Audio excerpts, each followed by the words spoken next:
সোনা স্টাইল কুকুর ভিলেজে আপনাদের সবাইকে ভীষণভাবে স্বাগত জানাচ্ছি। আজ আমি বানাবো মাছ দিয়ে ওলকপি দিয়ে ঝোল। তো চলুন রান্নাটা কিভাবে শুরু করছি দেখে নিই।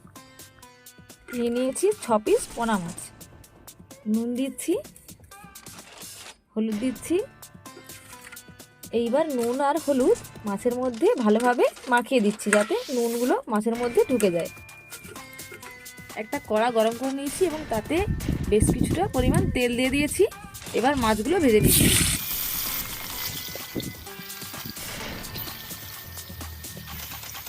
মাছগুলোর একটা পাশ ভাজা হয়ে গিয়েছে, এবার উল্টে নিচ্ছি।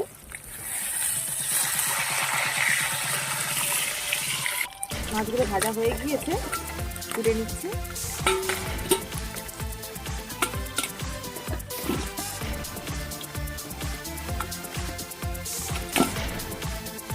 এইবার ভেজে নিচ্ছি কেটে নেওয়া ওলকপি, আলু, নুন হলুদ দিয়ে নেড়ে নিচ্ছি।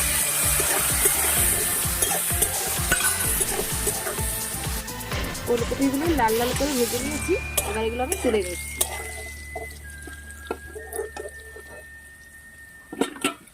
কড়ার মধ্যে তেল আছে, আমি আর তেল দেবো না। ফোড়ন দিয়ে দিচ্ছি জিরে, শুকনো লঙ্কা এবং এখানে আমি মাঝারি সাইজের 2টো পেঁয়াজ কুচিয়েছি।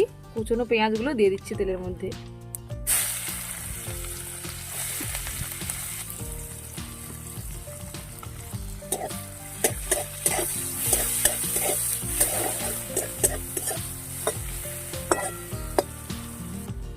পেঁয়াজটা হালকা ভাজা হয়ে গিয়েছে, এই সময় দিয়ে দিচ্ছি 1 চামচ রসুন বাটা।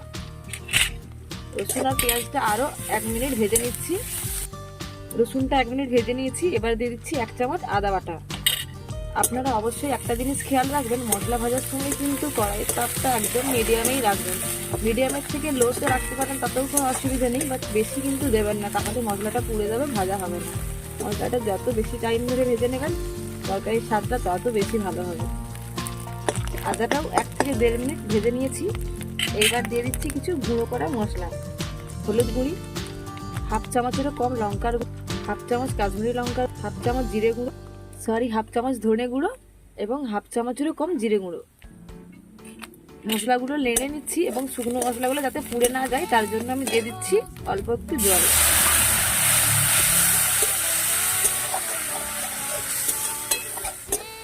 শুকনো মশলাগুলো কিছুটা ভাজা হয়ে গেছে, এবার দিয়ে দিচ্ছি কেটে রাখা কাঁচা লঙ্কার কুচি, টমেটো কুচি, 1/2 চামচ নুন এবং টমেটোটা মশলার সাথে ভালোভাবে কষিয়ে নিচ্ছি। টমেটোটা গলে গিয়েছে এবং দেখুন মশলা থেকেও তেল ছেড়ে এসেছে। এবার আমি দিয়ে দিচ্ছি অল্প একটু জল, খুব বেশি জল দেবো না, মশলাটা আমি কষাবো।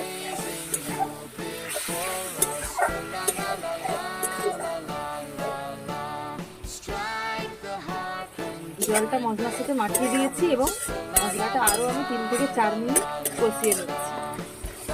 মশলা থেকে সুন্দর তেল ছেড়ে এসেছে, এবার আমি দিয়ে দিচ্ছি এখানে অল্প পরিমাণ জল এবং ভেজে রাখা ওলকপি এবং আলু। ওলকপি এবং আলু দিয়ে আমি মশলাটা আরও 1 থেকে 2 মিনিট কষিয়ে নেব।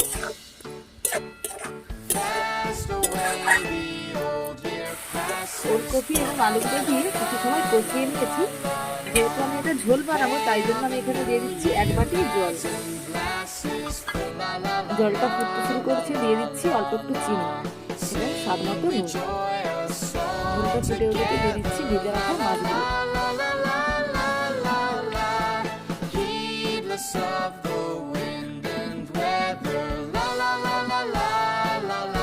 হয়ে এসেছে, আমি দিয়ে দিচ্ছি এখানে অল্প একটু গরম মশলার গুঁড়ো।